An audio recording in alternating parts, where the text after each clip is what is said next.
Next one is the rectangular concrete beam of the cross section, 120, that's a 120 mm by 300 mm deep. It's a pre-stressed concrete section of the straight cables, which is carrying an effective force of 180 kilonewton at an eccentricity of 50 mm. The beam supports the imposed load of the 3.14 kilonewton meter for a span of 6 meters. Here, the imposed load, that is nothing but a live load of 3.14 kilonewton, it is been applied for a span of 6 meters. So in this, if the modulus of the rupture of the concrete, so modulus of the rupture, it is being given as 5 Newton per mm square. So you have to find out the load factor against the cracking, assuming the self weight of the concrete is being taken as 24 kilonewton per metric cube. So here the live load, whatever they are given, you take it. So the load which has been given, that one you been taken as 180 kilonewton P, and E value eccentricity as you take that as an 50 millimeter it is given, you take it as it is. The cross sectional area 120 by 300 it is given, so multiple 200 120 by 300, that you will get it around 36 into 10 to the power of 3. I value BD cube divided by 12, use that formula, you will get 27 into 10 to the power of 7. So BD square divided by 12, BD square divided by 6, so that will gives the Z value. So I have written directly. So you calculate one by one. Okay.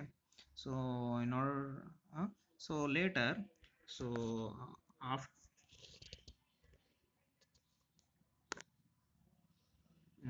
so after that you find out the dead load. So it is dead load is 120. Here you can see here 120 by 300 mm it is given. Take 0.12, take 0.12 into 0.3 into 24. So finally you will get the dead load as 0.86 kilonewton per meter. So this is the G value, and Q value imposed load they are given as 3.14. So total load is WG divided WG plus WQ. So I have written G plus Q because to make simplify, so to make it easy. So G, the load due to the dead load, it is I have taken as 0.86 by calculating, and imposed load or live load I have taken directly as 3.14 from the question. So totally I got the total load as 4 kilonewton. The stresses due to the loads you have to be calculated. In this, the stresses due to the pre-stress, P by A is P load, it is given directly as 180 kilonewton. Convert that into a Newton and substitute the value as 180 into 10 to the power of 3. So next is area. I already calculated 36 into 10 to the power of 3. You put it and find out the stresses. Pre-stresses you find it. Okay. Next is stresses due to the load you have, that is the P by A. Next is P divided by Z, you have to be found out. So P load is, you substitute 180 into 10 to the power of 3, and the eccentricity they are only given as 50, you substitute it, and Z value in substitute the value as 18 into 10 to the power, which we have been found out earlier. Okay. So this Z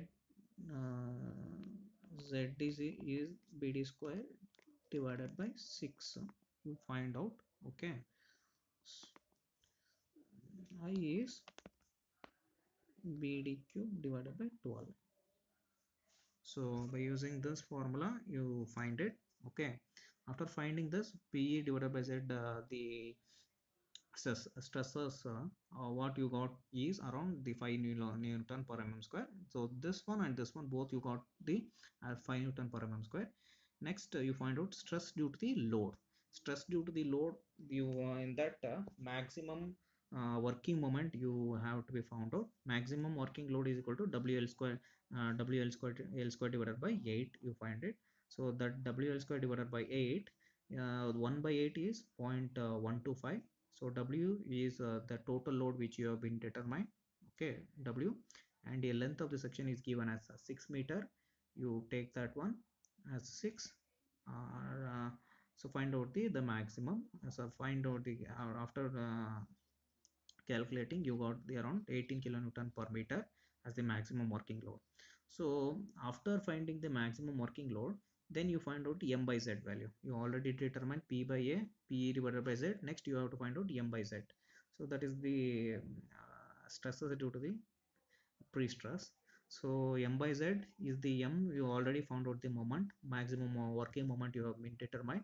So substitute the value of m, and z value you have already determined earlier.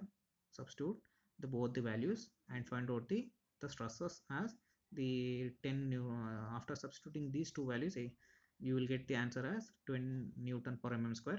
That is the stresses due to the load.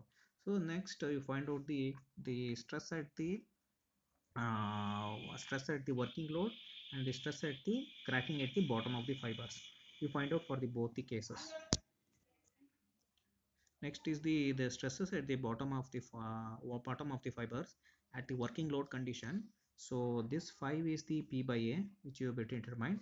This 5 is the PA divided by A plus PE divided by Z minus M divided by Z value.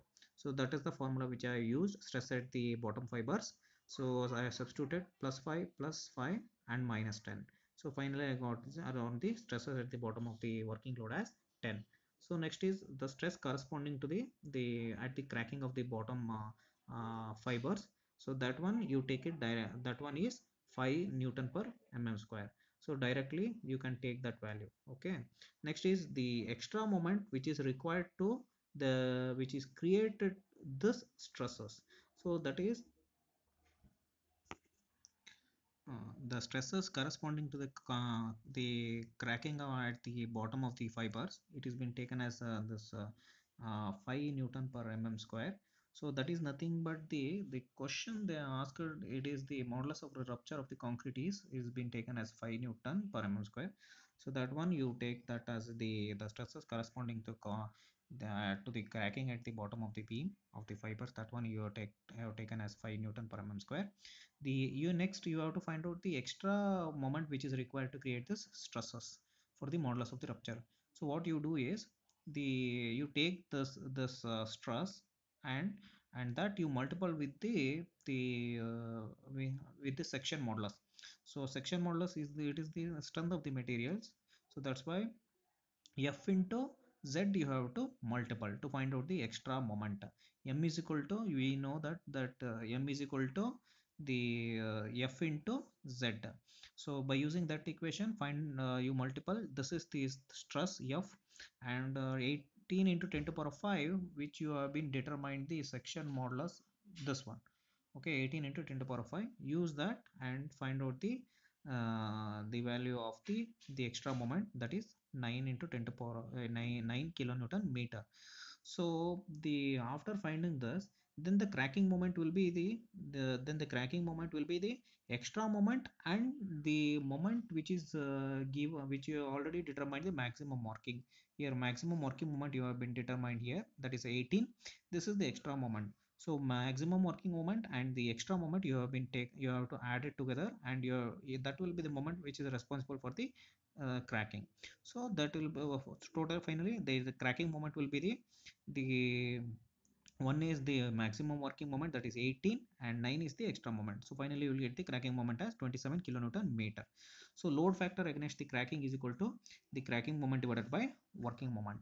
So cracking moment you have been calculated that one as 27, and working moment you've been calculated that one, working moment you already calculated that one as 18. So cracking moment is 27 and working moment is the 18. So finally the load factor against the cracking is the 1.5 1.5.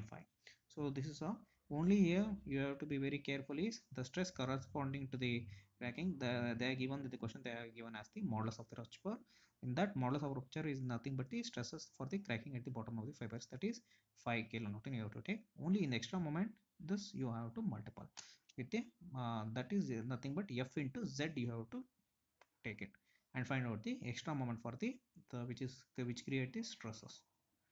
So that is about the for finding the whatever the cracking moments in the section.